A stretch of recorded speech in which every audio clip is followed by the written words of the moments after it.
সময় নষ্ট না করে জোর কদমে কাজ শুরু করে দিয়েছে মৃৎশিল্পীরা। পুজোর আর মাত্র 2 মাস বাকি, তাই জলপাইগুড়িতে মৃৎশিল্পীদের ব্যস্ততাও এখন তুঙ্গে। দুর্গোৎসবের কাউন্টডাউন শুরু হয়ে গিয়েছে অনেক আগেই। এরই মধ্যে খুঁটি পুজোর মাধ্যমে দুর্গাপুজোর ডঙ্কা বাজছে চারদিকে। আর মাত্র 2 সপ্তাহ পরেই ঘটবে শরতের আগমন। শ্রাবণ পেরিয়ে ভাদ্র মাস শুরু হতে যাচ্ছে। 1 বছরের অপেক্ষার অবসান হবে। শরৎ ঋতুর সঙ্গে জড়িয়ে রয়েছে বাঙালির আবেগ। কৈলাস থেকে সন্তানদের নিয়ে মর্তলোকে আসবেন মা উমা।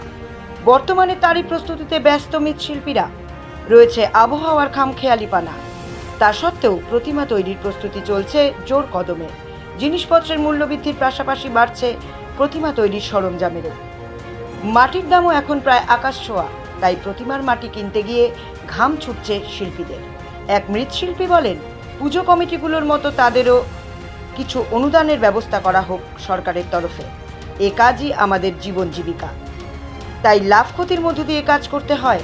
সরকারের পক্ষ থেকে কিছু ভাতা দেওয়া হলে অনেক উপকৃত হতে পারি আমরা। দেখেন, লাভ তো এটা তো পরের কথা। জিনিসের দাম হচ্ছে, কাঠের দাম, মাটির দাম। মাটি তো পয়সা দিয়েও পাওয়া যায় না, মাটির প্রচন্ড দাম। কাঠ যদিও পাওয়া যায়, সেটা ম্যাচুরিটি না, কিন্তু করতে হচ্ছে আমাদেরকে। সুতলি, কাঠ, বাঁশ, পোয়াল, মানে প্রচুর দাম, আকাশ ছোঁয়া। সেই তুলনা অনুযায়ী আমরা ন্যায্য মূল্যটা পাচ্ছি না আমরা, কিন্তু এটাই আমাদের কর্ম, জীবিকা, করে খেতে হয়। আর তবুও করতেই হবে, এটা 2টা করি আর 5টা করি, করতে হবে কাজ, এটাই আমাদের জীবিকা। সরকারি সুযোগ সুবিধা বলতে কোনো কিছু নেই। এই যে দেখেন, তিরপলের নিচে আমরা কাজ করছি। ঝড় বৃষ্টি হলে পরে একটা বিপদ, একটা সংকট থাকেই একটা।